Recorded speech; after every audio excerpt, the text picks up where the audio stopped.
Hello, hello, hello, hello. The Trial of Fools stumped me for so long. For 5 years. Can anyone else relate? I still haven't beaten the final boss, and I haven't even touched any of the god bosses, though I've made it to that area. What was that name again? God Home or something like that? I think I started Hollow Knight after I moved away from Chicago.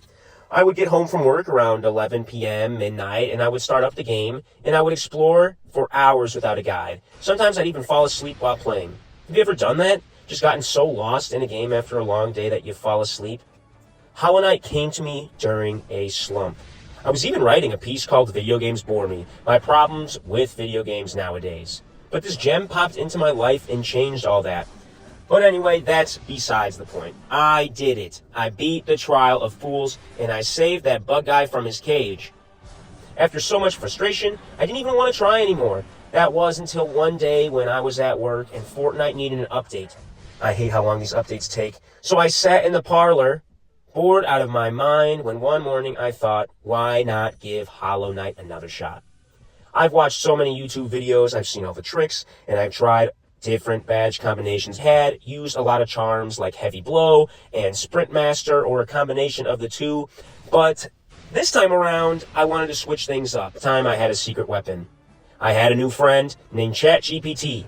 The robot friend suggested many things, including 1. Charm setup. That's the most important. 2. Nail and spell usage. 3. Understanding the enemy waves. I really didn't look at this one at all. 4. Focus on healing. 5. Practice enemy patterns. Yeah, I lost so many times. 6. Use your shade cloak wisely. Okay, fine. 7. Stay calm. Duh. I said I only had 10 slots. And then it said recommended charm setup for 10 notches.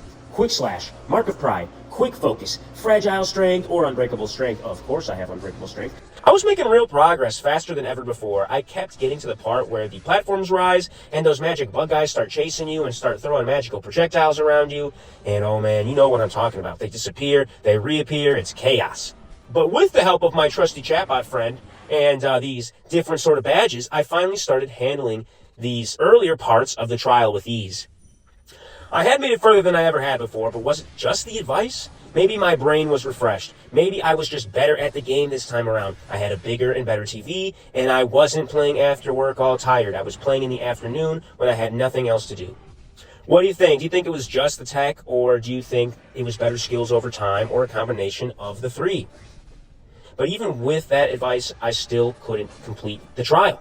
Even with the new strategy, I just couldn't get past the part where the walls close in and you're fighting those spider bug things that spit the orange goo. I was stuck on this part for years, and I couldn't even dream of getting past it. I didn't even want to see what was past that part. I wanted to be surprised in some ways. But guess what?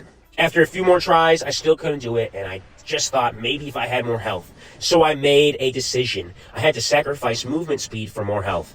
I went with the Unbreakable Heart Charm, or whatever it's called. I traded in the No Recoil Charm for more health. And here's where it got interesting. On the very next try, BAM! I demolished this trial. What charms did you use to finally get through the Trial of Fools? What kind of play style do you use? I was so close to streaming and broadcasting it live, but I thought, geez, what if I jinxed myself?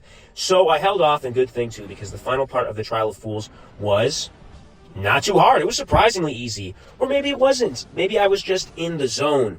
Do you ever get that feeling? Was it easier, or did you just get better? That final stretch was just a bunch of smaller enemies trying to swarm me, and the big final boss? I mean, I just didn't even bother with the little guy. I went for the big guy, and bam! Focusing on the big guy, and after a few hits, a couple of jumps, I had done it.